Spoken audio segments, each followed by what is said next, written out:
Quick reminder that in this series we're building a 2-band crystal-locked QRP CW transceiver. So a relatively simple project, all analog, something that you can follow along and reproduce parts or maybe the whole of it with your own modifications. Another day and another few components soldered on and tested. These homebrew radio projects are labour intensive. There's really no way of getting around it. They do take a long time. Some of them take years. One of the things that I've found that works for me is that if I'm able to get, even given 20 minutes a day, I can often simply solder on a couple more components and possibly even test them out. So that's what's happened today. I've managed to solder in the high-speed NAND gate, which is the driver for the BS170 FETs in this PA, which will run along here. So the signal is keyed through a bipolar analog pre-driver, which delivers about 6 volts. There wasn't any need for any attenuation here. I did try a 3 dB pad, but that reduced the amplitude way too much. As it is, the amplitude on 40 meters is about 6 volts, which is probably not going to worry this AC00 NAND gate. I've also taken the output of this quad driver through a temporary capacitor into the low pass filters. Now I can scope on the output of the gate driver IC, key it up,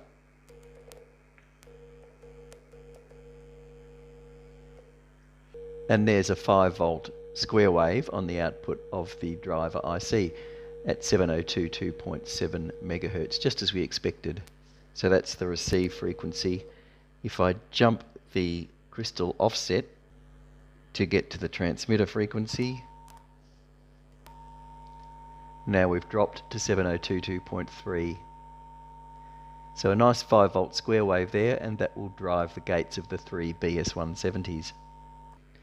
I'll take the power off the 40 meter crystal now and power up the 20 meter crystal, so we've got 20 meter drive. Tune our monitor receiver up there and key up.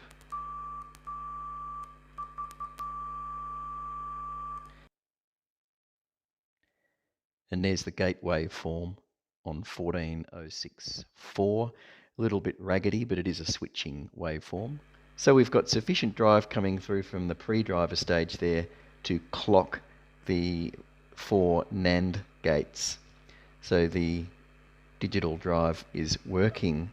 Now if I move the scope off the output of the driver IC and put it on the output of the low pass filter, we should see a sine wave.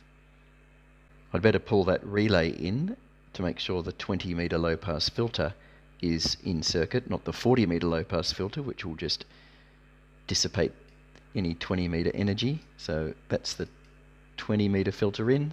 So now I can key the transmitter,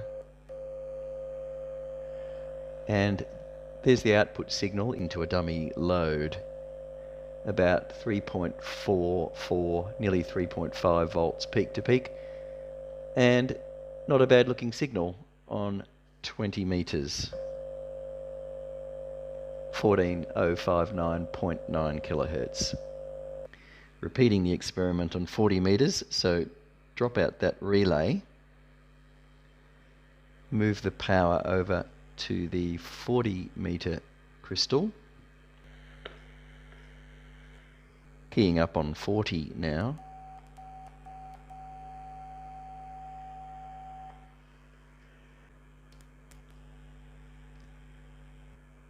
This time we've got 4.7 volts on the output side of the low pass filter.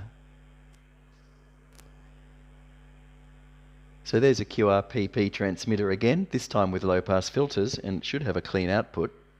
So 4.5 volts peak to peak is 17 dBm or 50 milliwatts. A little bit of progress on this transceiver project. I was able to solder in the 74AC00 quad NAND driver IC and test it but it's a good demonstration of how you can add a stage, even as simple as a single component, and then test it. So with a gate driver like this, it's critical that the gate drive is adequate and the output of the gate driver is swinging between the rails, so from 0 to 5 volts. And we verified that, so everything should be set up now to add the 3 BS170s for the PA.